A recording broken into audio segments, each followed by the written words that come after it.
Hello friends, नमस्कार। मैं योगेश चतुर्वेदी। आज आपके लिए जो टॉपिक लेके आया हूं वो है गोलाकार संधारित्र, स्फेरिकल कैपेसिटर। फ्रेंड्स, आपने मेरे पिछले वीडियो में समांतर प्लेट संधारित्र पढ़ा है, तो वहां पर हम संधारित्र का कॉन्सेप्ट समझ चुके हैं। संधारित्र का हमने सिद्धांत भी देख लिया था।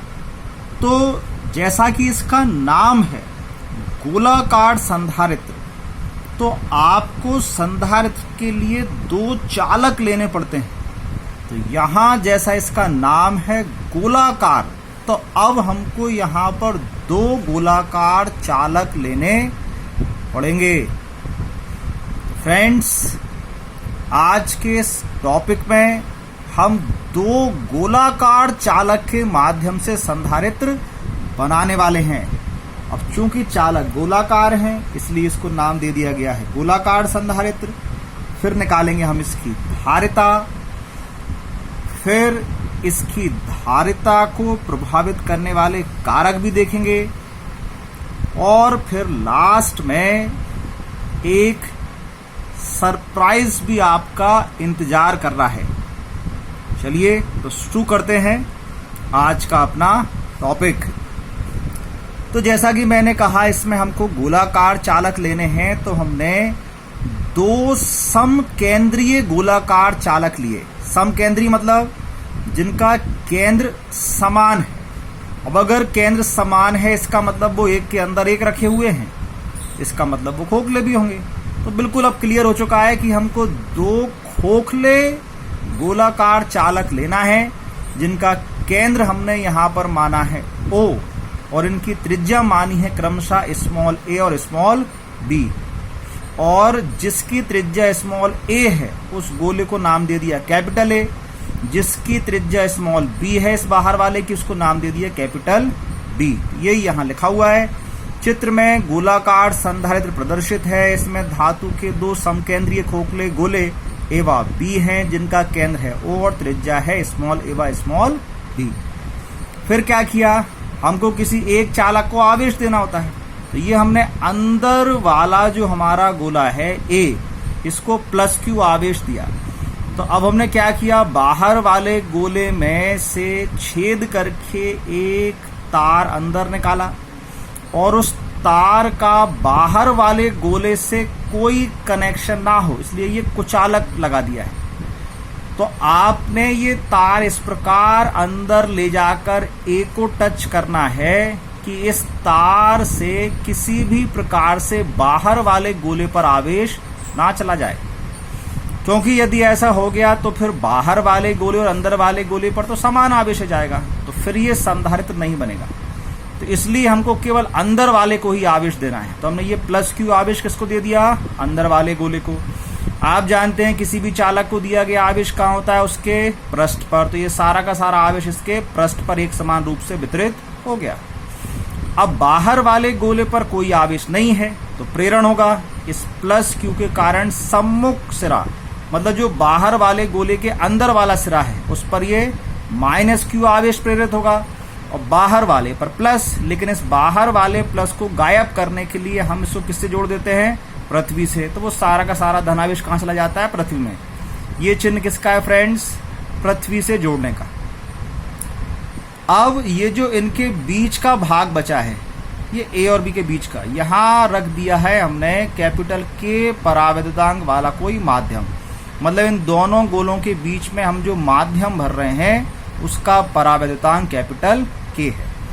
बस इसी को लिख दिया। देखो, गोले A को प्लस Q आवेश दिया गया है, जिससे गोले B की आंतरिक सतह पर माइनस Q आवेश प्रेरित हो गया है। गोले B की बाहरी सतह को पृथ्वी से जोड़ा गया है, और दोनों गोलों के मध्य कैपिटल K परावैद्युतांक वाला कोई माध्यम लिया गया है। अच्छा, अब अगर आप चाहें तो यहाँ वायु अथवा निर्वात भी ले सकते हैं, ये हमारे ऊपर होता है हमको क्या लेना है। तो मैं आपको यहाँ पर कैपिटल K परावैद्युतांक वाला कोई माध्यम लेकर इस डेरिवेशन को सॉल्व करके दिखाऊंगा, और लास्ट में हम इसको वायु के लिए भी सॉल्व करेंगे या निर्वात के लिए भी सॉल्व करेंगे। तो इस प्रकार आपने देख ली है इसकी संरचना कि यदि हमको गोलाकार संधारित्र बनाना होगा तो हमको क्या क्या संयोजन उसमें करने पड़ेंगे। अब हम निकालते हैं इसकी धारिता। तो फ्रेंड, संधारित्र की धारिता का फॉर्मूला आप जानते हैं, क्या होता है फॉर्मूला?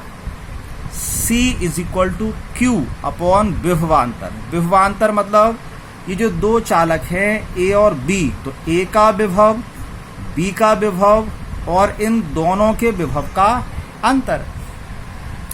तो अब अगर हमारे पास ऐसा कोई तरीका है जिससे हम A का विभव और B का विभव अलग अलग ज्ञात कर सकते हैं, तो हम A का विभव निकालेंगे, B का विभव निकालेंगे और घटा देंगे, अंतर आ जाएगा। और यदि ऐसा कोई तरीका नहीं है तो हमको फिर डायरेक्ट विभवांतर निकालना पड़ेगा। अब चूंकि आपने जब विलगित गोलीय चालक की धारिता पढ़ी थी तो वहां किसी गोलीय चालक के लिए विभव निकालना सीख लिया था। इसका मतलब हम अकेले एक गोले का विभव ज्ञात कर सकते हैं। तो इसलिए अब हमको डायरेक्ट विभवांतर नहीं निकालना है। हम क्या करेंगे, पहले A वाले गोले का विभव निकालेंगे, फिर B का निकालेंगे, फिर उनको घटाकर विभवांतर निकालेंगे। आप यदि ऐसा नहीं करना चाहें तो आप डायरेक्ट विभवांतर भी ज्ञात कर सकते हैं, जैसा कि हमने समांतर प्लेट संधारित्र में विभवांतर बराबर तीव्रता इंटू दूरी वाले फॉर्मूले से किया था। तो यहाँ पर आपको वो विभवांतर निकालने के लिए तीव्रता ज्ञात करनी पड़ेगी इनके बीच के किसी बिंदु पर, और फिर उसका इंटीग्रेशन करना पड़ेगा। तो एक तरीका मैं ये जो आपको बता रहा हूँ ये है। वो वाला तरीका आपको यदि ये पसंद नहीं आए या आपको उससे करना है तो आप उससे भी सॉल्व करके देख सकते हैं। मुझे ऐसा लग रहा है ये तरीका ज़्यादा आसान है समझने के लिए, इसलिए मैंने इस तरीके को चुना। और वो जो समाकलन वाला तरीका है वो मैं आपको बेलनाकार संधारित्र जब पढ़ाऊंगा तो वहां सॉल्व करके दिखाऊंगा। तो ऐसे करने से क्या होगा, तीनों तरीके आप सीख जाएंगे। पहले वाले में हमने डायरेक्ट इनटू करके निकाल लिया था, इसमें अलग अलग निकाल रहे हैं, और तीसरे में मैं आपको वो समाकलन वाली मेथड भी बताऊंगा। तो अब हम क्या करते हैं, इस गोले A के विभव को ज्ञात करते हैं। तो हमने पहले +Q आवेश, इस पर कितना आवेश था गोले पर, +Q, तो +Q आवेश के कारण गोले का विभव, ये फॉर्मूला वही बिंदु आवेश के विभव वाला होता है। तो V1 A पर निकाल रहे हैं हमने, V1 माना 1/4πε0 K Q/A। इस A वाले गोले का विभव ज्ञात करना है। इस +Q आवेश के कारण इस गोले का विभव हम देख रहे हैं। तो +Q आवेश कहां पर वितरित है, इस A त्रिज्या वाले गोले पर, इसलिए त्रिज्या कितनी आ गई है, A। अब हम इस A वाले गोले को कहां रखे हैं, तो B वाले गोले के अंदर। अब अगर B वाले गोले पर कोई आवेश नहीं है तो कोई विभव भी नहीं होगा और केवल A का ही विभव हमारा फाइनल विभव हो जाएगा। लेकिन हम देख पा रहे हैं प्रेरण के कारण B की आंतरिक सतह पर -Q आवेश आ गया है। तो ये -Q आवेश के कारण भी A पर विभव हमको ज्ञात करना पड़ेगा। अब इस -Q के कारण जब हम विभव निकालेंगे तो -Q वाला आवेश कहां पर है, गोले B पर, और गोले B की त्रिज्या कितनी है, ये B। तो आप जानते हैं किसी भी चालक के अंदर विभव समान होता है। मतलब जब हमने +Q के कारण ये जो विभव निकाला है इस गोले A पर, तो इस ऐसा नहीं कि इसके अंदर विभव नहीं है, इसके अंदर भी प्रत्येक बिंदु पर यदि हम केवल +Q वाला विभव चेक करेंगे तो इतना ही आएगा जितना कि इसके पृष्ठ पर आया है। तो ऐसे ही जब हम -Q आवेश के कारण विभव निकालेंगे तो ये जो -Q के कारण जो विभव है ये इस B त्रिज्या वाले गोले की आंतरिक सतह पर फैला है। तो B त्रिज्या वाले गोले का जो पृष्ठ है, जो आंतरिक पृष्ठ, इसकी जो दूरी है उस दूरी की सहायता से हम निकालेंगे इसका विभव। लेकिन निकालना किस पर है, A पर। तो वो A पर कैसे आ जाएगा कि जो विभव इसके पृष्ठ पर है वही विभव इसके अंदर भी सभी बिंदुओं पर होगा इस -Q आवेश के कारण। तो जब हमारा ये गोला यहां पर नहीं होगा तब भी इस -Q के कारण इसके अंदर विभव तो होगा। तो वो अंदर विभव कितना होगा, तो हमने इसको V2 नाम दिया, 1/4πε0 K -Q/B। समझ गए आप, इतना पृष्ठ पर होगा तो इतना ही इसके अंदर भी होगा। तो अब इस ए गोले को जब हमने इसके अंदर रखा तो इस ए गोले पर दो विभव हो गए। एक तो इस ए गोले का ये प्लस क्यू आवेश कारण अपना विभव, और दूसरा विभव इस माइनस क्यू के कारण जो इस गोले के अंदर विभव है वो भी तो इस भाग में होगा ना जहां पर ए रखा हुआ है। तो जहां पर ए रखा हुआ है इस भाग में अब दो विभव हैं, एक इस प्लस क्यू वाले गोले का, दूसरा इस माइनस क्यू वाले गोले के जो अंदर प्रत्येक बिंदु पर विभव है वो। तो ए पर परिणामी कितना जाएगा, विभव अदिश राशि है, डायरेक्ट प्लस कर लो तो V1 प्लस V2। ये V1 की वैल्यू लिखी, ये वाली V2 की वैल्यू लिखी। जब आप दोनों को प्लस करेंगे तो देखो कुछ कॉमन निकल रहा है। जी हाँ, Q/4πε0 के दोनों में कॉमन है, बाहर निकाल दो। यहाँ क्या बचा 1/a, ये बचा -1/b। एलसीएम ले लो, ए बी जाएगा, ये बी का यहाँ इंटू हुआ, ए का यहाँ इंटू हुआ, तो b - a/ab। ये आ गया गोले ए का विभव। अब जैसे हमने ए का विभव निकाला ऐसे ही हम बी का विभव निकालेंगे। तो बी का विभव निकालने के लिए आप देख पा रहे हैं कि बी की आंतरिक सतह पर -q आवेश है। तो इस -q के कारण हमने ये विभव निकाला था। तो क्या यही बी का विभव भी होगा? तो आंसर है नहीं। बी को किससे जोड़ दिया आपने? पृथ्वी से। पृथ्वी आपके आसपास जितने भी चालक हैं वो पृथ्वी से बड़े नहीं हो सकते, क्योंकि पृथ्वी सबसे बड़ा चालक है। तो सबसे बड़े चालक का विभव कितना मानते हैं हम? 0। तो अब अगर हमने उस पृथ्वी से इस बी को जोड़ दिया, अगर हमने इस चालक बी को पृथ्वी से जोड़ दिया है तो पृथ्वी का जो विभव है वही विभव किसका होगा फिर? बी का। आप ऐसा समझ लीजिए, समुद्र के जल में आपने कुछ पानी और डाल दिया तो क्या उसके तल में कुछ अंतर पड़ा? या उसमें से कुछ जल निकाल लिया तब कुछ अंतर पड़ेगा? नहीं, उसका स्तर तो उतना ही रहना है। तो इसीलिए जैसे ही हमने पृथ्वी से इस चालक को जोड़ा तो अब ये चालक, अब ये अकेला चालक नहीं है, अब ये चालक हमारा पृथ्वी से संबंधित हो गया है। और पृथ्वी सबसे बड़ा चालक है, तो जो पृथ्वी का होगा वो इस बी का भी होगा। तो पृथ्वी का विभव कितना मानते हैं हम? 0 मानते हैं। इसलिए इस बी वाले गोले का विभव भी कितना हो गया? 0। तो जब हमने अंतर निकाला VA - VB, तो VB तो 0 है, तो केवल जो VA की वैल्यू है वही अंतर के बराबर भी आई। अर्थात VA की वैल्यू ये थी, VB की वैल्यू ये थी, इसमें से जब 0 घटाओगे तो यही आएगा ना। तो विभवांतर किसके बराबर आ गया? जो VA का विभव है इसके। तो इस प्रकार हमको विभवांतर मिल गया। अब हमें निकालनी थी धारिता। धारिता का फॉर्मूला Q/VA - VB। Q का मतलब किसी एक चालक को दिया गया आवेश, तो हमने कितना आवेश दे रखा है? Q। विभवांतर ये हमने अभी निकाला ही है, यहाँ पर रख दिया। Q से Q कैंसिल हो गए। ये जो बटे के बटे राशि आती हैं इनको नीचे से पलटकर सबसे ऊपर ले जाया जाता है। तो देखो आप सबसे नीचे कौन है? 4πε0 के A/B। तो ये सब ऊपर आ गए, 4πε0 के A/B। अब फिर इसके नीचे क्या बचा? ये B- है। ये हमारा आंसर है। अब 4πε0 चल रहा है इसलिए ऐसा यूनिट है तो फेरड। जब हम माध्यम वायु निर्वात लेंगे तो इस परावैद्युतांक K की वैल्यू वायु निर्वात के लिए 1 होती है, तो K के स्थान पे 1 कर दिया।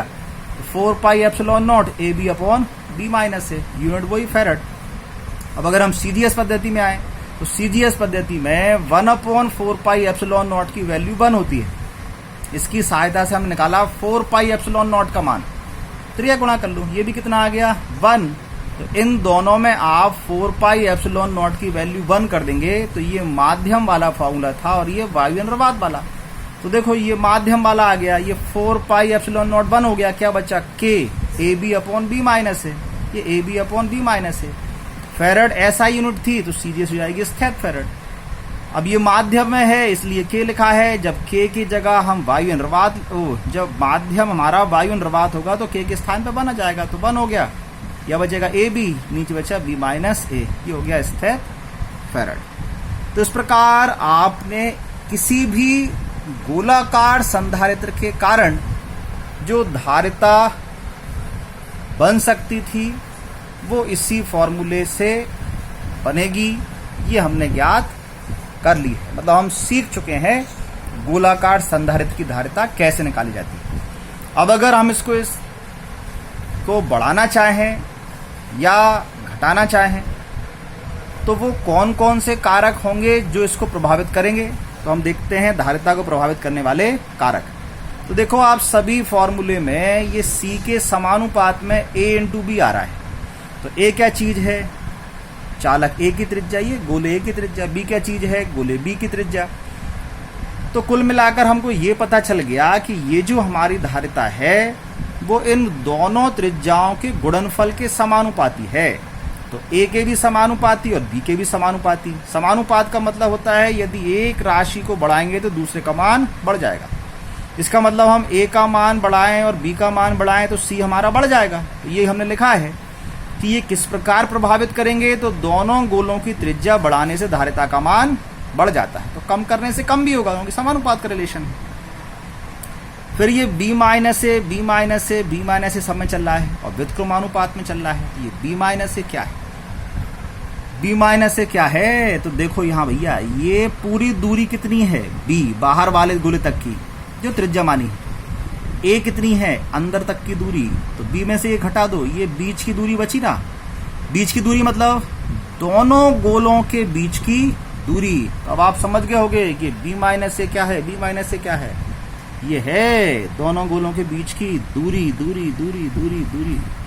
हाँ भैया, दोनों गोलों के बीच की दूरी। चलिए, तो व्युत्क्रमानुपात में है, तो व्युत्क्रमानुपात का मतलब यदि दूरी बढ़ेगी तो धारिता घटेगी और यदि दूरी घटेगी तो धारिता बढ़ जाएगी। तो अब अगर आप धारिता का मान बढ़ाना चाहते हैं तो क्या करें, दोनों गोलों के बीच की दूरी कम कर दीजिए जिससे धारिता का मान बढ़ जाएगा। नेक्स्ट कारक आता है हमारा माध्यम। तो ये जो दोनों गोले हैं इनके बीच जो हम माध्यम लेंगे उसकी बात चल रही है। तो यदि आपने वायु निर्वात के स्थान पर K ले रखा है तो आप देखो यहाँ से वायु निर्वात में K नहीं आता है, माध्यम में K का गुणा हो जाता है। मतलब वायु की तुलना में इतने गुना, K गुना हो गई धारिता। तो बस ये लिखा है हमने, माध्यम की जो धारिता है वो वायु की तुलना में K गुना होती है। ये लिख रखा है K गुना ज्यादा हो रही है, इसका मतलब धारिता हमारी परावैद्युत माध्यम की उपस्थिति में बढ़ जाती है। तो इस प्रकार आपने गोलाकार संधारित्र की धारिता ज्ञात कर ली और इसको प्रभावित करने वाले कारक भी देख लिए हैं। तो अब एक न्यूमेरिकल तो बनता है, ये आपके लिए सरप्राइज गिफ्ट था। ओ, आप उदास हो गए, उदास होने वाली बात नहीं है। न्यूमेरिकल बहुत अच्छी चीजें होती हैं, जब आप इसको सॉल्व करके देखेंगे तभी आपको पता चलेगा कि धारिता पर परावैद्युत माध्यम का क्या प्रभाव पड़ रहा है। ये तो सब थ्योरी है, गणित तो अच्छा यही है ना। चलिए, तो मैं आपको एक क्वेश्चन देने वाला हूं जिसमें हमने ऐसा संधारित्र लिया है जिसके गोलों की त्रिज्याएं 9 सेंटीमीटर और 8 सेंटीमीटर हैं। मतलब A और B की जो वैल्यू है वो मैंने आपको यहाँ दे दी है। फिर मैं आपसे कह रहा हूं कि आप इसकी धारिता निकालिए, मतलब आप वायु में इसकी धारिता निकालो। फिर आप उसमें एक परावैद्युत माध्यम रखो जिसका परावैद्युतांक है 5 और फिर धारिता निकालो और फिर देखो कि दोनों की धारिता कितनी आई। तो ये मैंने आपको आंसर दे दिया है, ये वायु या निर्वात में आएगा और ये माध्यम में आएगा। अब आप सोच रहे होंगे ये 8 है, ये 4 है, माध्यम में तो कम हो गया। अरे भैया मेरे, ये घातें देख लो, ये माइनस का 11 है, ये माइनस के 10 हैं, ये ज्यादा है, ये तो माइनस के 11 घात थी। माइनस प्लस में होती तो फिर ये कम होती है ज्यादा, लेकिन ये माइनस में है इसलिए ये कम है और ये ज्यादा। तो परावैद्युत माध्यम की उपस्थिति में धारिता बढ़ रही है, लेकिन अब ये कैसे में ले आया ये तो आपको सॉल्व करना पड़ेगा। उदास हो रहे हैं, नहीं कर पाएंगे, चलिए थोड़ी हिंट दे देते हैं। देखो कैसे करेंगे। आपके पास देखिए, जिन विद्यार्थियों को ये सवाल आ रहा है वो मेरी हिंट मत सुनिए, पॉज कर लो आप इसको और स्वयं करें और फिर चेक कर लो। और यदि कहीं कोई कंफ्यूजन है तो फिर मैं जो हिंट दे रहा हूं उसको सुन लीजिए। ये जो आपके पास फॉर्मूला है ये वाला, इस फॉर्मूले में आप जब मान रखेंगे तो फेरेड में आंसर आएगा। ये मैंने किसमें निकाला है, फेरेड में। तो ये फेरड कब आएगा? जब हम एसआई यूनिट में चलेंगे। ये सेंटीमीटर क्या है हमारी? CGS unit. तो पहले सेंटीमीटर को मीटर में चेंज करना, फिर मीटर में चेंज करने के बाद इस 4 पाई एप्सिलॉन नॉट की वैल्यू रखना आप। अब 4 पाई एप्सिलॉन नॉट की वैल्यू कितनी होगी? तो मैंने आपको बताई है ये वैल्यू, याद करिए। देखो 1/4 पाई एप्सिलॉन नॉट की वैल्यू होती है 9 × 10⁹ तो 4 पाई एप्सिलॉन नॉट की वैल्यू होगी 1/9 × 10⁹। अब मैं इतना ही बता सकता हूं, इससे ज्यादा नहीं। इससे ज्यादा आप स्वयं प्रयास करें, क्योंकि फ्रेंड्स जो चीज हम स्वयं करके सीखते हैं वो हमको कोई नहीं सिखा सकता है। इसलिए आप मेहनत करिए, ये आंसर लाइए। मुझे उम्मीद है आप ये आंसर जरूर लेकर आएंगे। फिर मिलेंगे फ्रेंड्स नेक्स्ट वीडियो में, जहां मैं आपको बताऊंगा बेलनाकार संधारित्र। नमस्कार।